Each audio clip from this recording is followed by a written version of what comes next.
لالہ زار ناران سے جب آپ نکلتے ہیں تو بٹا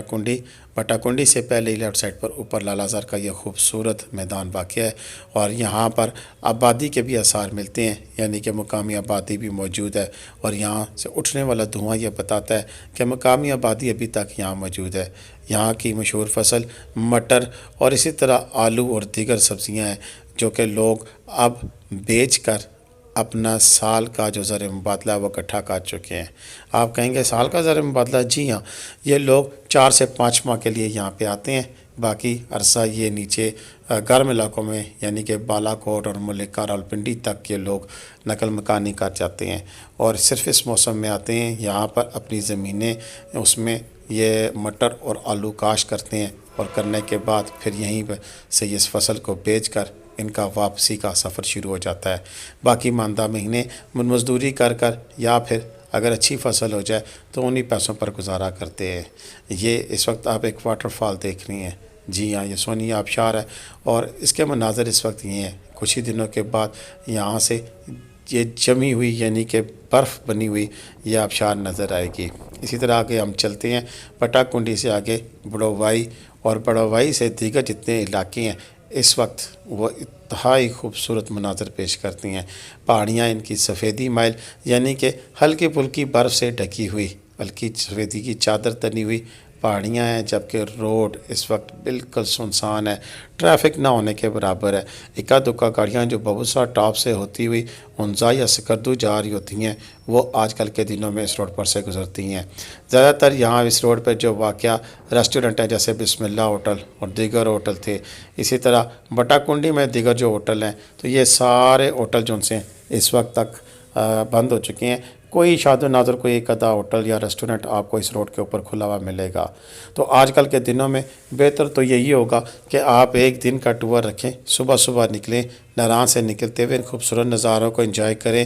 اگر آپ جا سکتے ہیں، جا سکنے سے مراد یہ ہے کہ بابوسر ٹاپ پر برف باری ہو رہی ہو تو راستہ بند کر دیا جاتا ہے، تو اگر آپ بابوسر ٹاپ پہ برف باری آپ کے نصیب میں ہوئی تو آپ دیکھیں اور پھر واپس آ جائیں، یا پھر آپ آگے جانا چاہتے ہیں ہنزا یا سکردو تو بابوسر ٹاپ کو کراس کر لیں۔ یہاں پر ایک بات یہ بھی ذہن میں رکھیں کہ بابوسر ٹاپ صبح 6 سے شام 6 بجے تک کھلا ہوتا ہے، رات کو انتظامیہ نے اس کو بند کرنے کے احکام جاری کیے ہوئے ہیں۔ یہ صاف ستھرے چشمے اور یہ بہتا ہوا سفید پانی آپ کے لیے ایک خوشگوار حیرت ہے اس روڈ کے اوپر، بلکہ اس طرح کے کئی چشمے جو روڈ کے اوپر سے پانی گزرتے ہوئے نظر آتے ہیں تو بے اختیار انسان کھڑے ہو کر یہاں کی قدرتی نظاروں کو انجوائے کرنے کے لیے رک جاتا ہے۔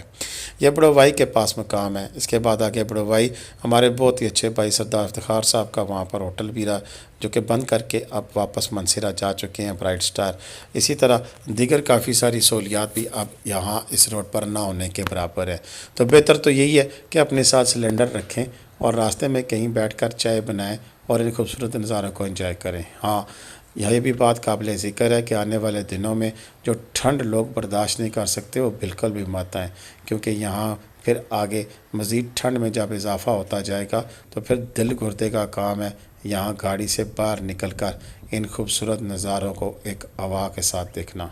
یہ جی اشرف بھائی کا مسکن ہے پیالہ جھیل، جس کا اکثر میں ذکر کرتا ہوں، اور دور نیچے اسی پیالہ جھیل کے ساتھ ملکہ ان کا اپنا گھر بھی، جہاں پر یہ 2 دریا ملتے ہیں۔ جی ہاں، 2 دریا، ایک تو وہ اوپر لولسر جھیل سے نکل کر آ رہا ہے تو دوسرا کشمیر کی طرف سے نکل کے آ رہا ہے۔ یہ دونوں دریا جہاں پر ملتے ہیں وہیں پہ اشرف بھائی کا گھر ہے۔ اشرف بھائی بھی ان دنوں یہاں سے بوریا بسترا سمیٹ کر مٹر جو بھی ہوئے یا کافی نقصان ہوا اس دفعہ انہیں سمیٹ کر بیرکیف وہ واپس بالا کوٹ پہنچ چکے ہیں۔ بیرکیف انشاءاللہ اس دفعہ بھی اشرف بھائی ہمارے لیے سردیوں کے ایک اہم رکن ہوں گے۔ جی ہاں، کیونکہ سردیوں میں جب بابوسر ٹاپ کی لے کر ناران تک کوئی بھی شخص ہمیں خبر نہیں دے پاتا، تب اشرف بھائی کسی نہ کسی طریقے سے یہاں کی ویڈیوز لے کر ہم تک پہنچاتے ہیں اور ہم آپ تک ان دنوں کی بھی خوبصورت ویڈیوز بھیجتے ہیں۔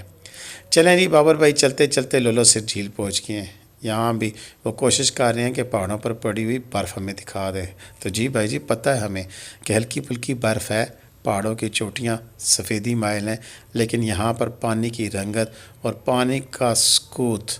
ہمیں یہاں کا ایک منفرد نظارہ دیکھنے کو آواز دے رہا ہے۔ یہاں پر نیچے جانے کا راستہ ہے، نیچے جا کر آپ اس پانی کو قریب سے بھی دیکھ سکتے ہیں، لیکن اس لبے سڑک کھڑے ہو کر اس لولوسر جھیل کا نظارہ بھی ایک اپنا ہی رنگ ہے، اپنا ہی اس کا انداز ہے۔ یہ جھیل کافی لمبی ہے، سڑک پر آپ کے ساتھ ساتھ چلتی ہے، اور اس جھیل کے ساتھ ساتھ ملک کا دیگر جتنے علاقے ہیں ان کی خوبصورتی بھی زبردست ہے۔ چلتے ہیں جی بابر بھائی، آہستہ آہستہ چلتے چلتے آپ بابو سر ٹاپ کی اس خوشنما جگہ پہ پہنچ چکے ہیں، جہاں عموماً لوگوں کا یہ آخری ٹھکانہ ہوتا ہے۔ جی ہاں، جو لوگ ہنزا یا اسکردو نہیں جانا چاہتے، بس وہ پھر بابو سر ٹاپ کی اس 13,700 فٹ کی بلندی پر آتے ہیں، یہاں پر اپنی گاڑی کھڑی کرتے ہیں، اور پھر اس انتظار میں کہیں آگے پیچھے دیکھ رہے ہوتے ہیں کہ کسی جانب سے شاید ہلکی پھلکی برف باری ہمارے پاس آ جائے۔ یہ تو بڑا زبردست دن تھا کہ یہاں دھوپ نکلی ہوئی تھی اور دور دور تک کسی قسم کا بادل نہیں تھا، پھر بھی یہاں پر اچھی خاصی ٹھنڈ تھی، جیسا بابر بھائی نے ہمیں بتایا۔ ساتھ ہی وہ جاوید بھائی کے ٹھیے پر گئے، وہاں پر پکوڑے سموسے بھی کھائے، چائے بھی پی، اور وہاں پر انہیں ان کی کاوش پر شاباش بھی دی کہ وہ زبردست ویڈیو بنا کے دیتے ہیں۔ آپ یہاں پر اوپر اس طرف جا کر ایس کام کا جو وہاں پر بنا ہوا فیسلٹیشن سینٹر، وہاں پر بھی جا سکتے ہیں، وہاں پر بھی بڑی زبردست کھانے پینے کی جگہ ہے، اور یہ وہ مونومنٹ ہے جس کے پاس کھڑے ہو کر اگر آپ تصویر نہیں کھنچاتے تو گویا آپ کا دورہ مکمل ہی نہیں ہوتا ہے۔ یہ اس طرف جانے والی روڈ چلاس کی ہے، اور یہاں سے اگر آپ ہنزا کی طرف جانا چاہتے ہیں تو پہلے چلاس جائیں گے، چلاس سے پھر گلگت، اور گلگت سے آ کے آپ ہنزا، اور اگر آپ نے اسکردو جانا ہے تو جگلوٹ، اور جگلوٹ سے ہوتے ہوئے پھر آپ اسکردو کی روڈ کی جانب جائیں گے۔ مجھے بابا بھائی نے بتایا کہ ہنزا ہو یا جگلوٹ سے اسکردو جانے والا راستہ، سبھی راستے کھلے ہیں اس وقت، کسی طرح کی کوئی لینڈ سلائڈنگ نہیں، کوئی بلاکیج نہیں، سبھی راستے اوپن تھے۔